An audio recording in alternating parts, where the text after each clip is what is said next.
Dan untuk membahas lebih lanjut terkait tuntutan Mario Dandi dan Shane Lucas, kami telah terhubung dengan kuasa hukum David Ozora, Unoto Dwi Yulianto. Selamat sore, Pak Unoto. Selamat sore, Mbak. Baik, Pak Unoto, Mario Dandi dituntut maksimal ya 12 tahun penjara, kemudian Shane Lucas 5 tahun penjara. Ini sudah sesuaikah dengan harapan keluarga? Kalau sesuai atau tidak, yang pasti dari pihak keluarga khususnya ayah korban, Bang Jo, kemarin sudah bikin surat terbuka kepada Jaksa Agung gitu. Dan alhamdulillah hari ini direspon dalam bentuk tuntutan yang menurut kita sudah berpihak pada korban karena dituntut dengan tuntutan maksimal dan juga restitusi juga sudah masuk plus ancaman hukuman penjara 7 tahun gitu, Mbak. Jadi sudah sesuai ya dengan harapan keluarga?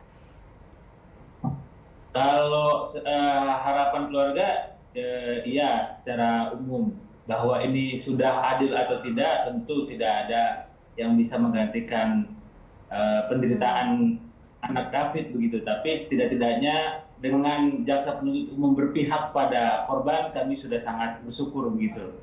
Dan seperti yang Anda sebutkan tadi, selain tuntutan pidana penjara juga ada jaksa meminta Mario Dandi untuk membayar restitusi dan jumlahnya ini cukup fantastis, 120 miliar rupiah, bahkan lebih daripada yang sebelumnya sempat disuarakan oleh ayah David. Dari pihak keluarga sendiri melihat restitusi yang dituntut oleh jaksa seperti apa? Jadi tuntutan ini kan bersumber dari perhitungan LPSK, Lembaga Perlindungan Saksi dan Korban, dan disampaikan juga di persidangan. Nah, mengenai restitusi ini adalah hak dari korban yang diatur dalam banyak peraturan, salah satunya surat edaran Mahkamah Agung.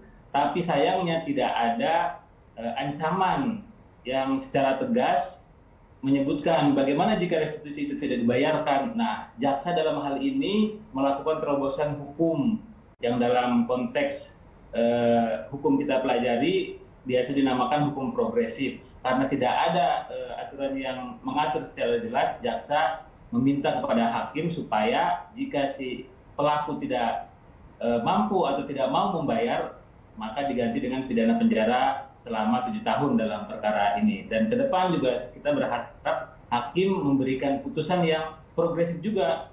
Salah satunya dengan pencabutan hak-hak pelaku, misalnya perampasan aset. Kalau tadi kan tidak disebutkan tuh, pilihannya tidak mau atau tidak mampu gitu.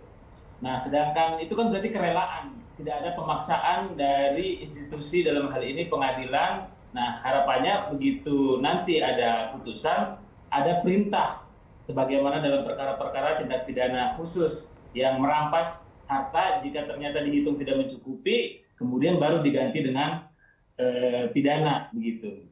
Baik, jadi keluarga berharap jika tidak mampu membayar restitusi agar ada penyitaan aset terlebih dahulu ya Pak ya, sebelum kemudian bisa diganti dengan pidana penjara. Ya, itu nanti harapannya bisa keluar oleh putusan majelis hakim. Kami sejauh ini sudah merespon dan mengapresiasi upaya jaksa penuntut umum yang mengajukan restitusi sekaligus dengan ancaman penjara 7 tahun kalau tidak dibayar. Itu saja udah luar biasa karena merupakan terobosan hukum dan jarang dilakukan begitu. Baik, terakhir mungkin Pak Unoto, seberapa optimis kemudian vonis hakim nantinya bisa memenuhi rasa keadilan bagi keluarga?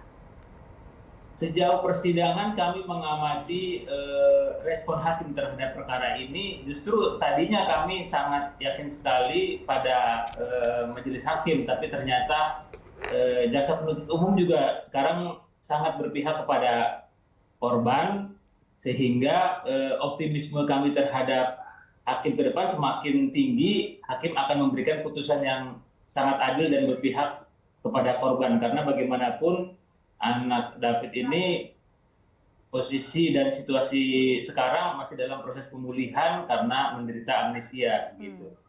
Ya, tentunya proses persidangan masih panjang, kita akan nantikan dan kawal bersama. Terima kasih Pak Unoto sudah bergabung bersama kami di Berita Satu Sore.